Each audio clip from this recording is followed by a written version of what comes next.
नमस्कार, आप देख रहे हैं हरियाणा भारत। मैं हूं आपके साथ साक्षी चौहान। चलिए खबरों की ओर रुख करने से पहले एक नजर डालते हैं आज की हेडलाइंस पर। मुख्यमंत्री मनोहर लाल ने बतौर वित्त मंत्री पेश किया बजट। सीएम ने टैब के जरिए ऑनलाइन पेश किया बजट।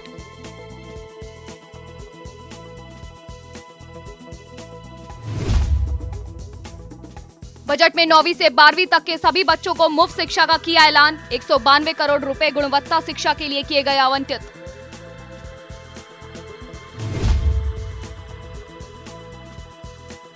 निजी क्षेत्र में युवाओं को दी जाएगी 50,000 नौकरियां। 5 जिलों में की जाएगी नए ITI की शुरुआत। सरकार ने बजट में बुजुर्गों को दिया तोहफा। 1 अप्रैल से पेंशन में दी जाएगी 2500 रुपए की राशि। सामाजिक सुरक्षा पेंशन में 250 रुपए की वृद्धि का किया गया ऐलान। रेवाड़ी के गर्ल्स कॉलेज में प्रोफेसर पर छात्राओं ने लगाया आरोप। जबरन नजदीकियां बनाने की कोशिश करता था प्रोफेसर। परेशान होकर धरने पर बैठी छात्राएं।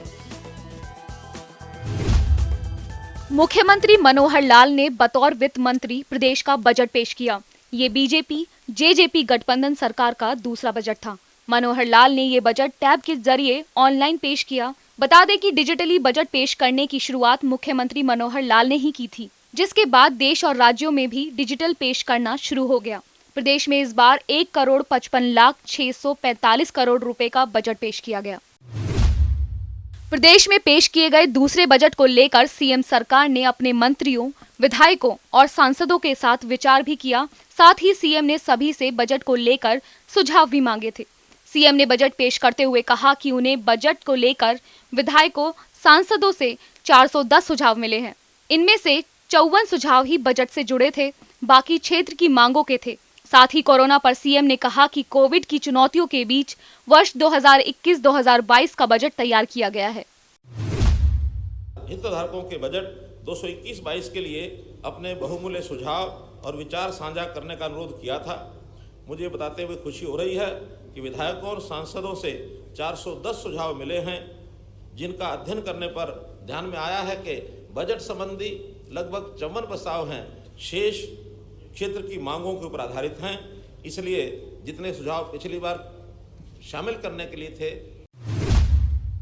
एक और जहां किसान नए कृषि कानूनों के खिलाफ लंबे समय से दिल्ली बॉर्डर पर प्रदर्शन कर रहे हैं, इस बीच मनोहर लाल ने अपने बजट में प्रदूषण मुक्त खेती को प्राथमिकता दी है। साथ ही किसानों के लिए किसान मित्र नई योजना की शुरुआत की जाएगी और 1000 किसान ATM स्थापित भी किए जाएंगे। वहीं प्रदेश में 1.80 लाख रुपए प्रति वर्ष आय और 5 एकड़ प्रति परिवार तक की कुल जोत वाले परिवारों को सालाना 6,000 रुपए की वित्तीय मदद की जाएगी कि वे क्षेत्रीय गतिविधियों के साथ जुड़ें। क्षारीय लवणीय मृदा के उपचार हेतु योजना में किसानों की भागीदारी के लिए एक नया पोर्टल स्थापित किया जाएगा। वर्ष 2021-22 में कम से कम 1 लाख एकड़ भूमि सुधार का प्रस्ताव है। कृषि उत्पाद संगठनों की स्थापना FPOs, इसके तंत्र का विस्तार करना सरकार की एक और प्राथमिकता है। सरकार का मार्च 2021 तक 500 किसान उत्पादक संगठन स्थापित करने का लक्ष्य है, जिसके विरुद्ध 486 किसान उत्पादक संगठन बनाए जा चुके हैं और मार्च 2022 तक 1000 किसान उत्पादक संगठन स्थापित किए जाएंगे। उद्यमिता को बढ़ावा देने के लिए फसल समूह विकास कार्यक्रम स्थापित किया जा रहा है। प्रधानमंत्री फसल बीमा योजना, राज्य सरकार ने खरीफ 2020 के एक संशोधित प्रधानमंत्री फसल बीमा योजना अधिसूचित की है। राज्य के हर ब्लॉक में बीमा कंपनियों के प्रतिनिधियों को नियुक्त किया गया है। इस योजना के तहत अब तक 13.27 लाख किसानों ने 2,980.74 करोड़ रुपए की बीमा क्लेम राशि का लाभ उठाया है, जबकि खरीफ 2020 के दौरान 9,14,273 किसानों को कवर किया गया था। सरकार ने फसल अवशेष प्रबंधन के लिए बड़े पैमाने पर अभियान शुरू किया है। अलग अलग किसानों को सब्सिडी पर 10,042 मशीनें प्रदान की गई हैं। 1345 कस्टम हायरिंग सेंटर खोले गए हैं। इन प्रयासों के फलस्वरूप फसल अवशेष जलाने की घटनाएं 19-20 में 6,364 से कम होकर 20-21 में 5,678 रह गई। इसके अलावा स्थल और अन्य स्थानों पर फसल अवशेष प्रबंधन के लिए व्यापक प्रबंधन योजना तैयार की गई है। इस वर्ष फसल अवशेषों के उपयोग के लिए प्रदेश में पेट्रो मंत्रालय के सहयोग से 100 कंप्रेस्ड बायोगैस तथा बायोमास प्लांट स्थापित किए जाएंगे। इन बायोगैस और बायोमास संयंत्रों आदि को धान के पुआल की आपूर्ति के लिए कैचमेंट एरिया उपलब्ध करवाने के लिए धान उत्पादक गांव का मानचित्रण भी किया जा रहा है। सीएम ने युवाओं को रोजगार की बड़ी सौगात देने की बात कही है। सीएम ने कहा कि 2021-2022 में निजी क्षेत्र में हरियाणा के युवाओं को न्यूनतम 50,000 नौकरियां दी जाएंगी। इस साल में सिकरौना, फरीदाबाद, इंद्री, करनाल और जीवन नगर सिरसा में 3 नए ITI शुरू होंगी। बता दें कि प्रदेश में 18 से 60 साल के 8.36 लाख बेरोजगार हैं। इनमें से 20 से 35 साल के बेरोजगारों को रोजगार के लिए कुशल बनाया जाएगा। बजट में वृद्ध लोगों के लिए वृद्ध व्यवस्था पेंशन में 250 रुपए बढ़ा दिए गए हैं। अब ये पेंशन 2,500 रुपए कर दी गई है। नया पेंशन स्कीम 1 अप्रैल से लागू होगा। वहीं प्रदेश में शिक्षा को बढ़ाने के लिहाज से 9वीं से 12वीं तक के सभी विद्यार्थियों को मुफ्त शिक्षा प्रदान की जाएगी। बजट में शिक्षा के लिए 192 करोड़ रुपए की आवंटित की गई।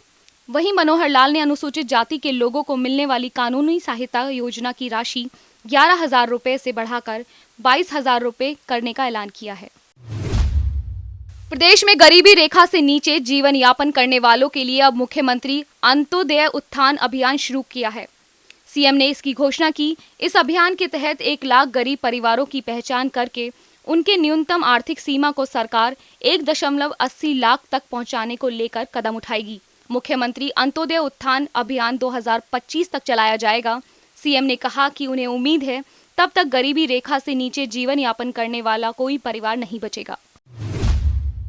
खबर रेवाड़ी से है, जहां एक गर्ल्स कॉलेज में छात्राओं ने अपने प्रोफेसर पर जबरन नजदीकियां बनाने का आरोप लगाया।